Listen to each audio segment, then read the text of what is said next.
Tonight's forecast. A freeze is coming. Allow me to break the ice. My name is Freeze. Learn it well, for it's the chilling sound of your doom. You are not sending me to the cooler. Freeze well! What killed the dinosaurs? The Ice Age!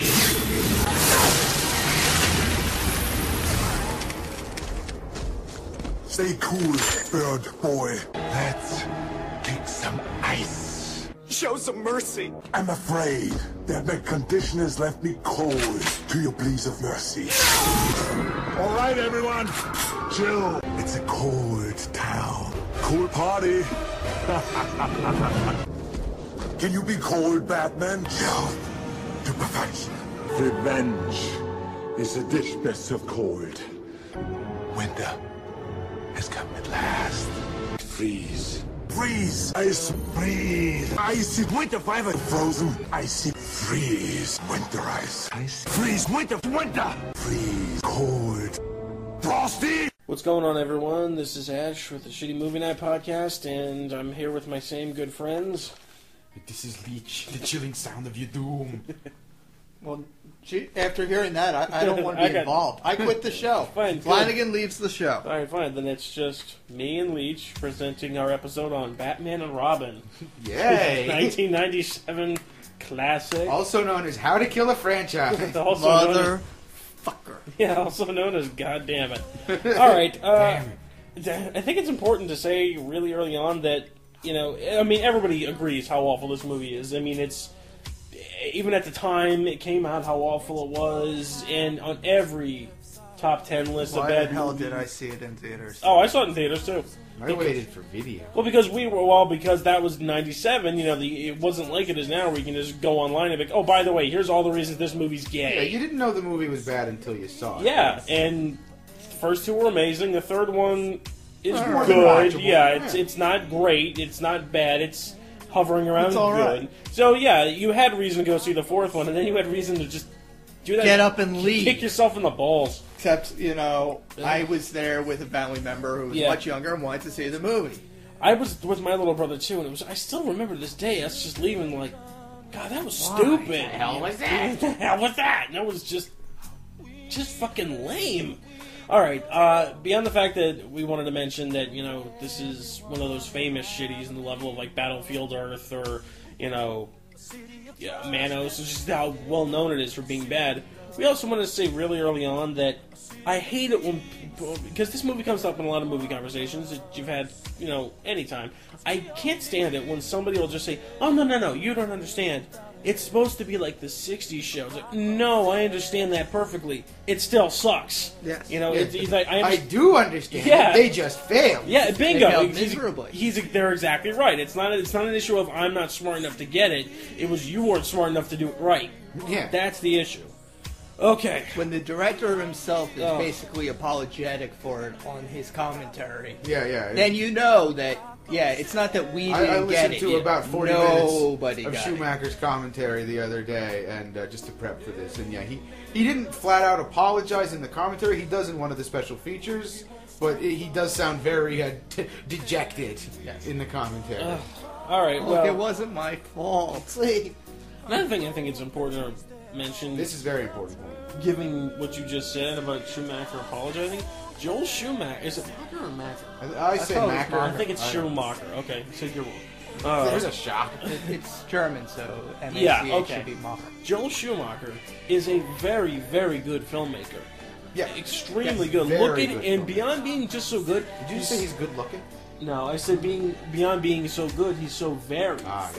The Yeah, he number does it all. of different types of movies that he's made. If you look at it, it's Lost Boys, Boys, Falling Down, Falling Down, Falling Down. A Time to Kill. Time to Kill. You know, so let's just start with that. A vampire, not teen movie, but a young people-oriented vampire movie. A story about a man who's broken by modern society, and a movie about a trial that involves rape and racism. from one director. And a movie about a guy stuck in a phone booth for 90 minutes. It's true. Yeah. But, you And know... Phantom Which I of like the Opera. And Phantom of the Opera. Yeah, Yeah, so he's definitely... varied, and he's very, very talented. Yeah, and of all those movies we just mentioned, I enjoyed all of them. And he also did this. So you gotta admit that...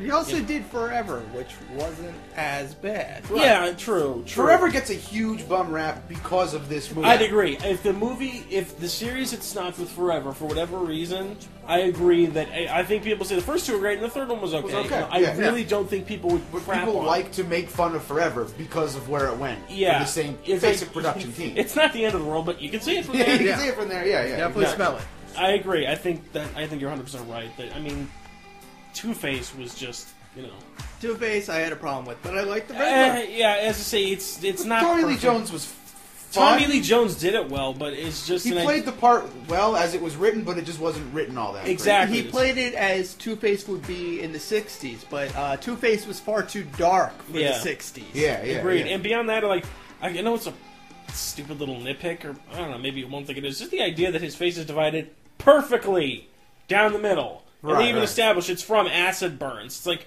how did that happen? Harvey Dent in Dark Knight, it's symmetrical as well. It is, but it's kind of like, burnt up. Like, you can see that it's not a perfect line. I'm talking, this is like, Yeah. it's a 90-degree perfect flat angle. It's just like, this kind of bugged me. The thing is, that's how they've always drawn them, too. Yeah. You pick Some up artists any- do, some artists don't. But regardless, in terms of a practical thing outside of comic book, Well, I yeah, just didn't it's like not it. practical at all. But the Riddler was good.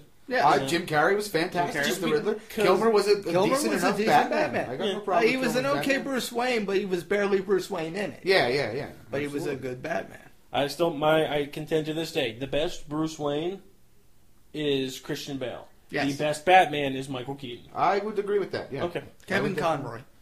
Well, we're talking live We're action. talking live action. Fine, yeah. All right. Well, enough of talking about the good things about Batman. Let's Right. talk about this movie.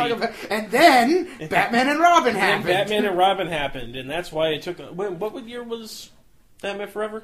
2000? 90. No, I don't mean Forever. I mean Batman Begins. Batman 2002? Begins I wanna was. say? It was. I think No. it was 2004. We were out of college before it happened. Well, whatever. The point is, we're at least talking 5+ years. Oh, definitely. It was about 10 years. It was. it really that I long? think it was like 97. Yeah.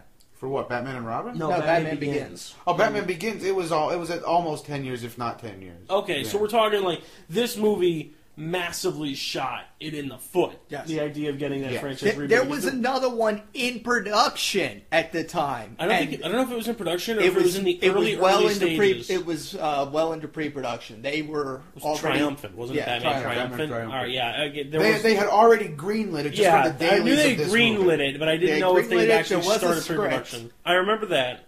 They had started anyway. They were already looking into casting. So. It was going to be George Clooney again Ugh. and Chris O'Donnell against the Scarecrow, played by Steve Buscemi.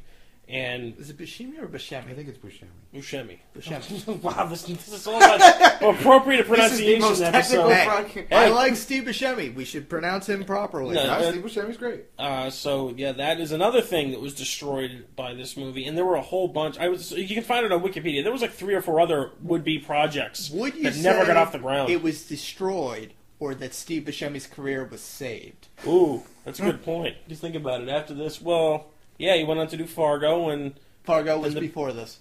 Fargo was 96. when was Big Lebowski was later. Big Big Lebowski was like 98. 99. Okay, so yeah, it was like they stopped him from doing this so he could do the Big Lebowski. Now, they said that what I read, and anything is open to, whether or not you want to believe it, but they said, too, that with the 5th one, they did want to go super dark. Yeah. Which, I mean, again, in the commentary, Schumacher even said about this movie, he's like, people, look at the movies I've done. Do you really think this is how I wanted to make it? That's not verbatim, but that's basically Yeah. what he said. Well, it's a good point there.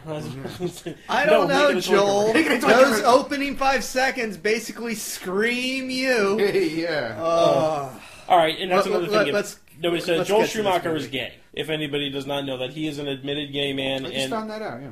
yeah, I mean, and again, it's irrelevant because if you look at What's his, that, what's that have to do with that? it doesn't. But I'm saying like a lot of people are like, oh, he's such a faggot. He made this movie. Again, look at all his other work. You can't even notice anything like that. It's not like he's a filmmaker like somebody like Spike Lee, who clearly makes, I'm African American, I'll make movies about African Americans. It's not like that with Schumacher, but because you see something like this that has so many blazingly homoerotic tones, it's kind of hard to ignore them. Alright, so we're going to speak through this for the grace of Mr. Flanagan is ready to have an aneurysm, but Batman and Robin begins with Batman and Robin are living in the...